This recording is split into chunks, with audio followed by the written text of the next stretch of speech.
ገና ከእናትህ ማኅፀን ሳልሰራህ አውቅሃለሁ። ሰው ሳይወለድ ጸጋ የሚቀበል ከሆነ እኔም ጸጋ ያላገኘሁት እግዚአብሔር ስላልመረጠኝ ነው የሚል ሕሊና ሊነሳ ይችላል። እነ ኤርምያስን ገና ከእናታቸው ማኅፀን እንደመረጠ ዛሬም ቢሆን እግዚአብሔር ሊያጸድቀው ያወደደውን ቀድሞ የወሰነለትን ያጸድቃል። ሊፈርድበት ያሰበውን ደግሞ ቀድሞ ስለወሰነበት ቢጾምም ቢጸልይም ቢሰግድም ጥቅም የለውም የሚል ሐሳብ ሰይጣን ሊያነሳ ይችላል። ግን እግዚአብሔር ሰውን ከመፍጠሩ አስቀድሞ ማንንም አንተ ሲኦል ግባ፣ አንተ ገነት ግባ ብሎ የፈረደበት ሰው የለም። የ40 ቀን ዕድሌ ይላል ሰው አይደለም? የ40 ቀን ዕድልህን ትበላለህ፣ የ40 ቀን ዕድልህን ታገኛለህ ይላል ሰው አይደል? ምን ይመስላችኋል? በ40 ቀን ዕድል ሰው እግዚአብሔር ተወስኖበታል። ሰው የተወሰነልህን ብትለፋ ባትለፋ አታጣውም። ብትወጣ ብትወርድ ደግሞ የ40 ቀን ዕድል ያልሰጠህን አታገኝም ይላል አይደል? እንደዚህ አይነት ሰው የሰነፍ ጥቅስ ነው ይሄ። በ40 ቀን ለድህነትም ለሀብትም ተሾመዋል የተባለ ቢሰራ የሚበለጽግበትን እጅ ባይሰራ የሚደይበትን እጅ ትሰጠዋለህ ማለት ነው። ስለዚህ አያችሁ አካሉ ተሰርቶ የሚያልቀው 40ኛው ቀን ነው። 40ኛው ቀን ላይ የሰው ልጅ እንደ ጭራ መስሎ በእናቱ ማኅፀን አካሉ በሙሉ ተጠቃሎ ከእግር ጥፍሩ እስከ ራስ ፀጉሩ ያለው አካሉ ተሰርቶ ያልቃል። ከዚህ በኋላ 9 ወር ከ5 ቀን በእናታችን ማኅፀን ስንኖር አካላችን ያድጋል እንጂ አዲስ አካል አይሰራም። ግን እግዚአብሔር እንደዚህ ያለ አይደለም። ሸንጋይ አምላክ አይደለም። እግዚአብሔር በማንም ላይ አይሸነግርም። ስለዚህ ሰው ወጥቶ ወርዶ መንግሥተ ሰማያትን ይወርሳል፣ ሲኦልንም በእጁ ማድረግ ይችላል። እንዲመረጡ ያደረጋቸው ኋላ የሚሰሩት ሥራ ገና ሳይሰሩት አስመረጣቸው ማለት ነው። ይሄ ልጅ መጨረሻ ላይ እንደሚከፋና ሲኦል እንደሚገባ ካወቀ እግዚአብሔር ሳይበላሽ ልውሰደው ብሎ በጊዜ ይሸክፈዋል ማለት ነው። የእግዚአብሔርን ጥበብ ፈጽሞ የሚያውቅ የለም በእውነቱ ማለት ነው። አባቶቻችን ሲተረጉሙ ደጋግ ሰዎች ከክፉ ሰዎች ጋር ለምን ይሰደዳሉ ብለው ይተረጉማሉ።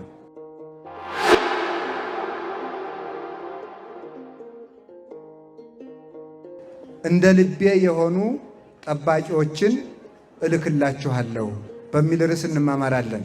ትንቢተ ኤርምያስ ምዕራፍ 3 ከቁጥር 15 ላይ የተነገረ ኃይለ ቃል ነው። ተናጋሪው የሰራዊት ጌታ እግዚአብሔር ነው። ቃሉን የጻፈልን ደግሞ ነቢዩ ኤርምያስ ይባላል። ኤርምያስ ማለት ብርሃን ዘተፈነወ እምኀበ እግዚአብሔር፣ ከእግዚአብሔር የተላከ ብርሃን መስታወት ማለት ነው። ኤርምያስ ማለት ነቢዩ ኤርምያስ እስራኤል ባቢሎን ሲሰደዱ አብሮ የተሰደደ ነቢይ ነው። በመንፈስ ቅዱስ በማኅፀን እያሉ መንፈስ ቅዱስን ከተቀበሉ ቅዱሳን መካከል አንዱ ነቢዩ ኤርምያስ ነው። በማኅፀን እያሉ መንፈስ ቅዱስን የተቀበሉ ቅዱሳን የሚባሉት በጣም ጥቂቶች ናቸው። በብሉይ ኪዳን ካሉት 2 ነው በግልጽ ተጽፈው የምናገኛቸው፣ ኤርምያስና ዮሐንስ መጥምቅ። በኋላ እናታችን ቅድስት ድንግል ማርያም የእሷ መተካከል የሌለው ነው። በመንፈስ ቅዱስ ከማኅፀን ጀምሮ የተቀደሱ ጸጋን በማኅፀን የተቀበሉ ሰዎች ተብለው ይጠራሉ። እምቅድመ እፍጥርከ እምከርሰ እምከ አይመርኩከ፣ ገና ከእናትህ ማኅፀን ሳልሰራህ አውቅሃለሁ ብሎታል ኤርምያስ ምዕራፍ 1 ላይ። ወዘእንበለ ትውፃእ ቀደስኩከ፣ ከእናትህ ማኅፀንም ሳትወጣ ቀድሼሃለሁ፣ ሳትወጣ አውቄሃለሁ ይላል። አውቄሃለሁ የሚለውን ወድጄሃለሁ ብለው ሊቃውንት ተርጉመውታል። ሳይወለድ የተወደደ፣ ሳይወለድ የተመረጠ፣ ሳይወለድ ጸጋ የተቀበለ ቅዱስ ኤርምያስ ነው። ሰው ሳይወለድ እንዴት ጸጋ ይቀበላል? ይሄ በጣም ለሁላችንንም ጥያቄ ሊሆንብን ይችላል። ሰው ሳይወለድ ጸጋ የሚቀበል ከሆነ እኔም ጸጋ ያላገኘሁት እግዚአብሔር ስላልመረጠኝ ነው የሚል ሕሊና ሊነሳ ይችላል። እግዚአብሔር ቀድሞ ለመረጠው ሰው ገና ሳይወለድ ይሰጠዋል። እኔን ደግሞ ስላልመረጠኝ አልሰጠኝም የሚል ሕሊና ሰይጣን ሊያስነሳ ይችላል።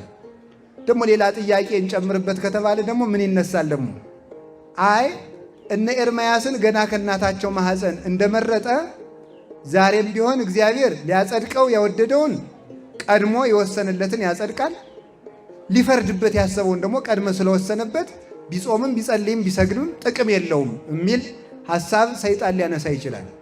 ግን እግዚአብሔር ሰውን ከመፍጠሩ አስቀድሞ ማንንም አንተ ሲኦል ግባ፣ አንተ ገነት ግባ ብሎ የፈረደበት ሰው የለም። እንደዚያ ከሆነ አስቀድሞ ወደደ ማለት ምን ማለት ነው ሲባል ዕውቀቱ ነው። እግዚአብሔር ኤርምያስ ጥሩ እንዲሆን ስለወሰነለት ወይም ስለወሰነበት የግድ ጥሩ ሆነ ማለት አይደለም። ሌላ ሰው ደግሞ ስለተወሰነበት ክፉ ሆነ ማለት አይደለም። እንደዚያ ሳይሆን ሰው የዘራውን ነው የሚያጭደው። እግዚአብሔር ሰዎች እንደሚከፉ ገና ሳይፈጥራቸው አውቆ ይወዳቸዋል። ዋጋቸውን እንደሚከፉ አውቆ ሲኦልን አዘጋጅቶላቸዋል። እንደሚስተካከሉ አውቆ ገነትን አስተካክሉላቸዋል እንጂ አትስተካከሉ ብሎ ግን አልወሰነባቸውም። አንተ ደግሞ የግድ ጻድቅ ብሎ አልወሰነበትም። ጻድቁ ክፉ እንዳይሆን እግዚአብሔር አልከለከለውም። ክፉ ጻድቅ እንዳይሆን አልከለከለውም። ተወስኖበት የተፈጠረም የለም፣ ተወስኖለት የተፈጠረም ሰው የለም።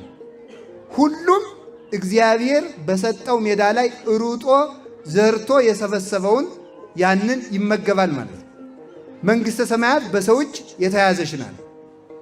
አንዳንድ ጊዜ ተደጋግሞ ይነገራል። ዛሬም ልጨምራችሁ። የ40 ቀን ዕድሌ ይላል ሰው አይደለም? የ40 ቀን ዕድልህን ትበላለህ፣ የ40 ቀን ዕድልህን ታገኛለህ ይላል ሰው አይደል? ምን ይመስላችኋል? በ40 ቀን ዕድል ሰው እግዚአብሔር ተወስኖበታል። ስለዚህ የተወሰነልህን ብትለፋ ባትለፋ አታጣውም። ብትወጣ ብትወርድ ደግሞ የ40 ቀን ዕድል ያልሰጠህን አታገኝም ይላል አይደል? እንደዚህ አይነት ሰው የሰነፍ ጥቅስ ነው ይሄ። ምንድን ነው ለመሆኑ የ40 ቀን ዕድል የሚለውን ጥቅስ ምንጩ ምንድን ነው ስትሉ ይህንን የተናገረው የቤተ ክርስቲያን መምህር የሆነው ቅዱስ አትናቴዎስ ነው። ቅዱስ አትናቴዎስ ምን ይላል? ኦ ዘታወፅኦ ለሕፃን እማቆ የብሲ ወትፌንዎ ውስተ ከርሰ ብእሲት ወትጠበልሎ በሰፋድል ረቂቅ እንዘማይ ውእቱ ታረግኦ በጥበብከ ወበ40 ዕለት ትሰይሞ እመኒ ለነዲ ወመኒ ለብዕል ብሎ ይናገራል። ምን ይመሰላችሁ? አቤቱ ሕፃኑን ከአባቱ ወገብ ወይም ከአባቱ አብራክ የምትከፍለው፣ በእናቱ ማኅፀን የምታሳድረው፣ በረቂቅ ሰፋድል የምትጠቀልለው፣ ውሃ ሲሆን አርግተህ አካል የምትሰጠው፣ በ40 ቀን ለድህነትም ለሀብትም የምትሾመው አንተ ነህ ይላል። እንግዲህ ጽንስ በተጸነሰ በ40ኛው ቀን በእናቱ ማኅፀን ለሀብትም ለድሃም ለድህነትም ይሾማል፣ ለሲኦልም ለገነትም ይሾማል ማለት፣ ለእውቀትም ለድንቁርናም ይሾማል፣ ለክብርም ለውርደትም የሚሾመው በ40 ቀን ነው። ስለዚህ ትክክል ሆነ ማለት ነው አይደል እንዴ? መጽሐፉን ያለ እንግዲህ በ40 ቀን ለድህነትም ለሀብትም ለሊቅነትም ለድንቁርናም ለገነትም ለሲኦልም ትሾመዋለህ አለ። ምን ማለት ይመስላችኋል? አያችሁ፣ መጽሐፍ ዝም ብሎ ተነቦ የማይገባም ትምህርት ቤት የሚገባበት ምክንያት ይሄ ነው። ዝም ብሎ ሳንቲም የያዘ ሰው ሁሉ ዳቦ ገዝቶ መብላት እንደሚችለው ማንበብ የቻለ ሁሉ ጥቅስ መተርጎም አይችልም። መማር ያስፈልገዋል። ስለዚህ ተምሮም እንኳን በጸሎት ካልተያዘ ችግር ነው፣ በትሕትና ካልተያዘም ችግር ነው። ታዲያ ምን ይመስላችኋል? በ40 ቀን ለድህነትም ለሀብትም ተሾመዋል የተባለ ቢሰራ የሚበለጽግበትን እጅ ባይሰራ የሚደይበትን እጅ ትሰጠዋለህ ማለት ነው። ስለዚህ በ40 ቀን ለሲኦልም ለገነትም ትሾመዋለህ ማለት ቢሰርቅ የሚኮነንበትን እጅ፣ ቢመጸውት የሚጸድቅበትን እጅ፣ ቢሰግድ የሚጸድቅበትን እግር፣ ወደ ክፉ ቢሮጥ የሚኮነንበትን እግር፣ ቢጾም የሚጸድቅበትን፣ ቢበላ የሚኮነንበትን ሆድ ትሰጠዋለህ ማለት ነው። ስለዚህ አያችሁ አካሉ ተሰርቶ የሚያልቀው 40ኛው ቀን ነው።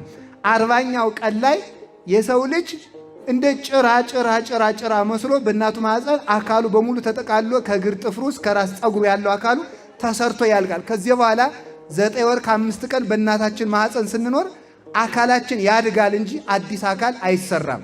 ስለዚህ 40 ቀናችን ላይ ተሰርቶ ባለቀው አካል ብንማርበት ሊቅ፣ ባንማርበት ደግሞ ድንቁርናን መያዝ እንችላለን።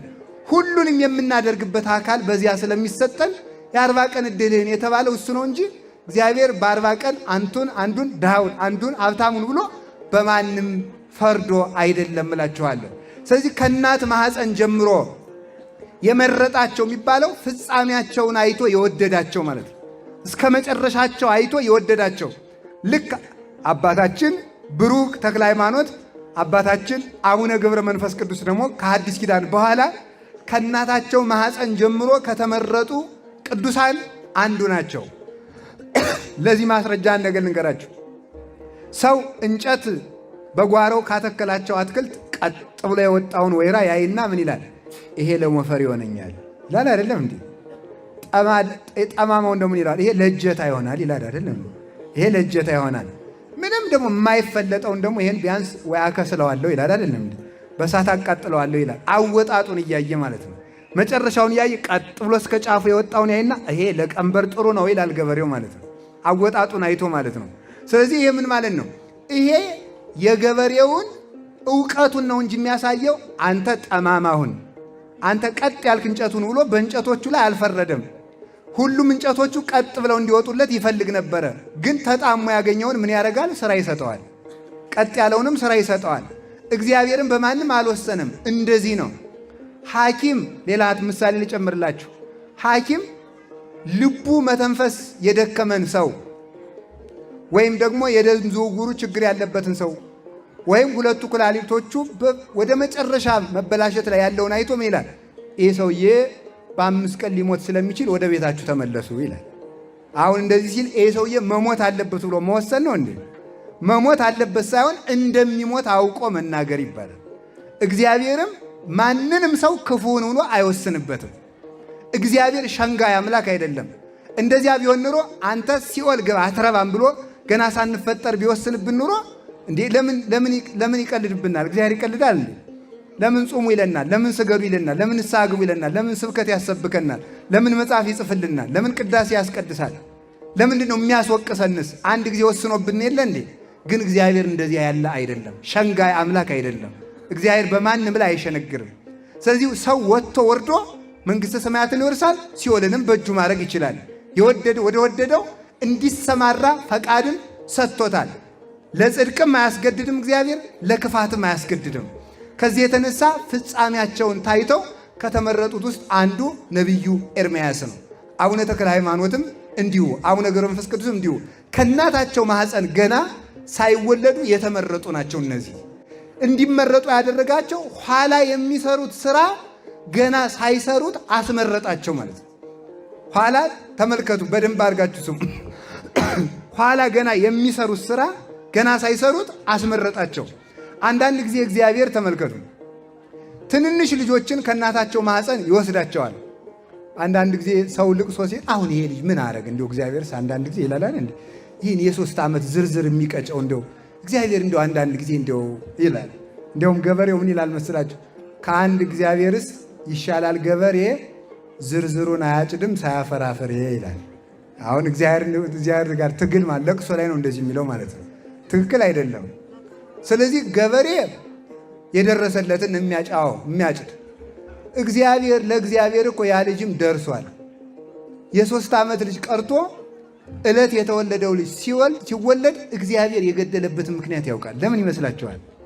ይሄ ልጅ መጨረሻ ላይ እንደሚከፋና ሲኦል እንደሚገባ ካወቀ እግዚአብሔር ሳይበላሽ ልውሰደው ብሎ በጊዜ ይሸክፈዋል ማለት ነው። የእግዚአብሔርን ጥበብ ፈጽሞ የሚያውቅ የለም በእውነቱ ማለት ነው። ኃጢአተኛን ሰው ራሱ ተመልከቱ። አንዳንድ ጊዜ ደጋግ ሰዎች ያለ ጊዜያቸው ሲሞቱ እናያለን። በጣም ክፉ የሆኑ ሰዎች ደግሞ እድሜ ጠግበው ይሞታሉ። ደግሞ እንዲሁ እግዚአብሔር ግን አሁን ያን ደግ ሰው ጎረቤት ሲልከው እሺ ለእናት ለቤተ ክርስቲያን የትም የማይታጣ ለእናቱ አንድ ፍሬ ልጅ እንዴት ያን ልጅ ይገለዋል ይባላል። እንዴት ደጉ ገሌ ጠማማዎቹን ነገር የተቀምጠው ይባላል። እኛ የምናውቀው ነገር እኮ ፈጽሞ የለንም። ግን ተመልከቱ፣ ደግ ሰውን ሳይበላሽ ልውሰደው ብሎ ይወስደዋል። ጠማማውን ደግሞ ምን ያደርጋል መሰላችሁ? እንደማይመለስ ካወቀ እግዚአብሔር የባስ ክፋት ሳይጨምር ልውሰደው ብሎ ደግሞ ይወስደዋል። ሁላችሁ ክፋት የሚጨምረውን መቆየቱ ለሚጠቅመው ዕድሜ ይጨምርለታል። ቆይቶ ክፋት ከመጨመር ውጭ ለማይመለስ ሰው ደግሞ የባስ ክፋት እየጨመረ ፍዳ ከምጨምርበት ትንሽ ጽድቅ ሳለችው ያችን ጨርሶ ሳያጠፋት ልውሰደው ብሎ እግዚአብሔር ይወስደዋል ማለት ነው። የእግዚአብሔር ጥበቡ ፈጽሞ የማይመረመር ነው የሚባለው ለዚህ ነው። ስለዚህ ከእናታችን ማኅፀን ጀምሮ እንደሚገባ ሁላችንም ጠንቅቆ ያውቃል። ኤርምያስንም እንዲሁ መረጠውና ከዚያ በኋላ ነብዩ እስራኤላውያን ወደ ባቢሎን ሲወርዱ እሱም አብሮ እንዲሰደድ አደረገ። አባቶቻችን ሲተረጉሙ ደጋግ ሰዎች ከክፉ ሰዎች ጋር ለምን ይሰደዳሉ ብለው ይተረጉማሉ። ደጋግ ሰዎች ለምን ከክፉ ሰዎች ጋር ይሰደዳሉ? አሁን አትሉም እናንተ ራሳችሁ? እነገሌስ ባበሳቸው ነው፣ እነገሌያው ምን አረጉ እንላለን። አንደኛ እነዚያ ሰዎች ተደብቀው የሰሩት ኃጢአት እንዳለ አናውቅም። ሁለተኛ ደግሞ ደጋግ ሰዎችም ከክፉ ሰው ጋር መሰደድ እንዳለባቸው እግዚአብሔር ያውቃል። ለምን? አይ እግዚአብሔር ለይቶ መፍረድ የማይችል ፍርደ ገምድል ስለሆነ አይደለም። ታዲያ ለምንድን ነው ለክፉ ሰዎች መከራ ሲመጣ ደጋግ ሰዎችም አብረው መከራ የሚቀበሉ ሲባል? ለዚህ ምን ይመልሳሉ አባቶቻችን? አንደኛ መከራ ባለበት ክብር አለና ለወዳጆቹ ክብር ለመጨመር ሲፈልግ አንድ።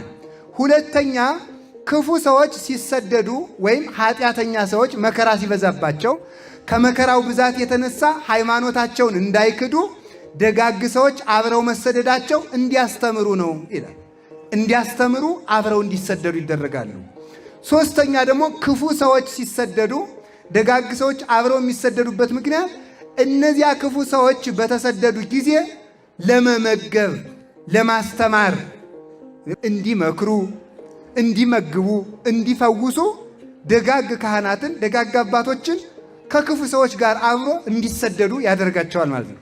ኤርምያስም አብሮ የተሰደደ ሰው ነው። መጀመሪያ ቢነግራቸው እስራኤል አልሰማሉ። ከኤርምያስ ጋር አንዱ ዋናው ጠባቸው ተው እግዚአብሔርን አትበድሉ ሲላቸው እምቢ ብለው በደሉ። ኋላ ሲበድሉ እግዚአብሔር ምን አለ? በቃ ኤርምያስ አልሰማ ካሉ እግዚአብሔር ስደት አመጣለሁ ብሏል ብለህ ንገራቸዋል። እግዚአብሔር ስደት አመጣለሁ ብሏል አላቸው። አይ አንተ እንደው አንድ ቀን የኛን ደግነት፣ የኛን ጤንነት፣ የኛን ሰላም ተናግራተው ሁልጊዜ ማታወራ ነህ እንደው ወግድ አንተን አንሰማም ብለው አባረሩት። ኋላ የሐሰት ነቢያት መጡና ሰላም ነው፣ አይዟችሁ ሰላም ነው፣ ከዛሬ ወር 2 ወር 3 ወር በኋላ ሰላም ይሆናል ማለት ጀመሩ ማለት ነው። ኋላ ኤርምያስ አረ ውሸት ነው አለ። ይሄ ነገር ውሸት ነው፣ ሰላም ሳይኖር ሰላም ይሏቸዋል። ምንም ሰላም የለም፣ ስደት ነው ቀጥሎም ያለ አላቸው። አንተ አንድ ቀን ደግ ነገር ተናግራት ተቆም ውጣ አሉት። ጭራሽ አንድ ቀን ተመልከቱ ቀንበር አድርጎ መጣ ኤርምያስ። እንዲህ አድርጎ ቀንበር አድርጎ አሁን እኔ ቀንበር አድርጌ እሑድ ቀን ልሰብክ መጣም ትላላችሁ። አበዱ እንግዲህ እነዚህ መነኮሳት ደግሞ ብለው አትሉ። ከዛ ይሄን ቀንበር አድርጎ መጣ። ምንድን ነው ይሄን ደግሞ አድርገህ የምትመጣ ደግሞ ሲሉት እንደዚህ ከባድ የሆነ የመከራ ሸክም አመጣለሁ ብሏል የሰራዊት ጌታ እግዚአብሔር። ወደዚያ ብለው ቀንበሩን ቀምተው ሂድ አንተ ወደዚያ ብለው ሰደዱ። በሌላ ቀን ደግሞ የሐሰት ነቢያት ደግሞ ይመጡና ሰላም ነው አይዟችሁ፣ ሰላም ነው፣ የሰላም ሰዓት ሊመጣ ነው ይላል። አንዱ ሰላም ይመጣል ይለናል፣ አንዱ ሁከት ይመጣል። ስለዚህ ኤርምያስ ምን አለ? ከፋም በጀም አላቸው፣ ሰላም የሚመጣው ከተስተካከላችሁ ብቻ ነው፣ ካልተስተካከላችሁ ሰላም የለም፣ ውሸት ነው አላቸው። እንዲያውም የእንጨቱን ቀንበር ብታስተውኝ የብረት ቀንበር ይዤ እመጣለሁ ብሎ ዞ መጣ። ከዚያ በኋላ ተነግረው አልሰማሉ። መጨረሻ ላይ ምን አላቸው? እስራኤል ብነግራችሁ አልሰማ ስላላችሁ የ70 ዘመን መከራ መጥቷል።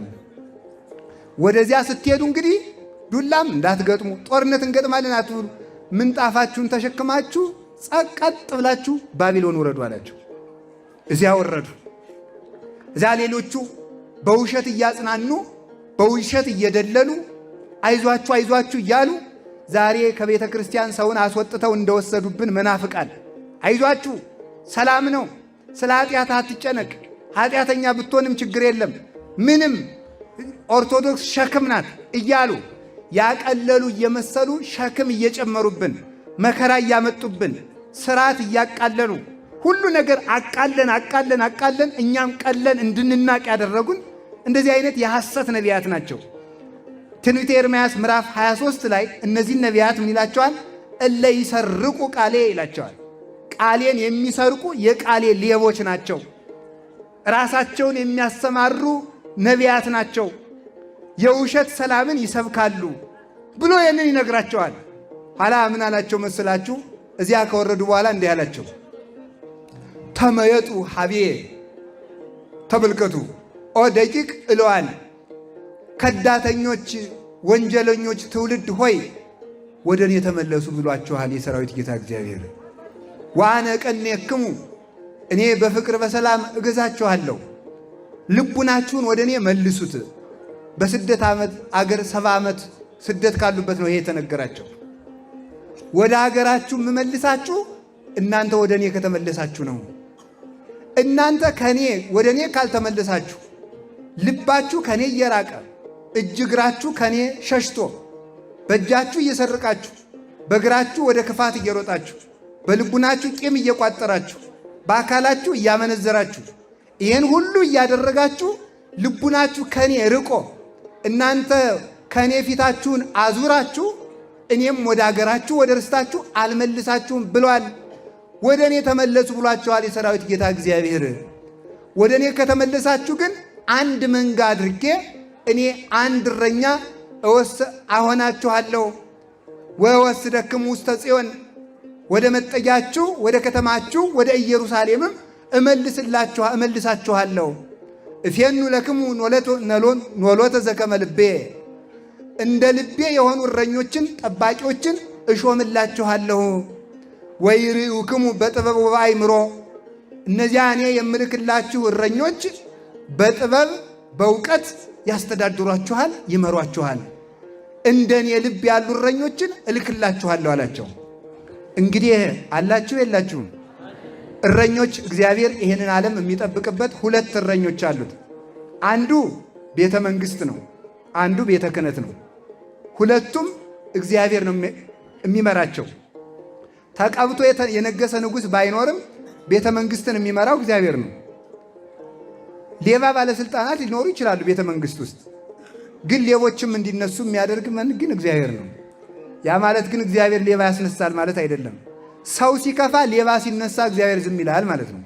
ገብቷችኋል አይደለም? ሌባ ሲሾም፣ ዘራፊ ሲሾም፣ ነፍሰ ገዳይና ዘረኛ ሲሾም እግዚአብሔር ዝም ይላል ማለት ነው። ስንስተካከል ደግሞ ደጋጎቹ እንዲበቅሉ ረድኤትን ይልክላቸዋል ማለት ነው።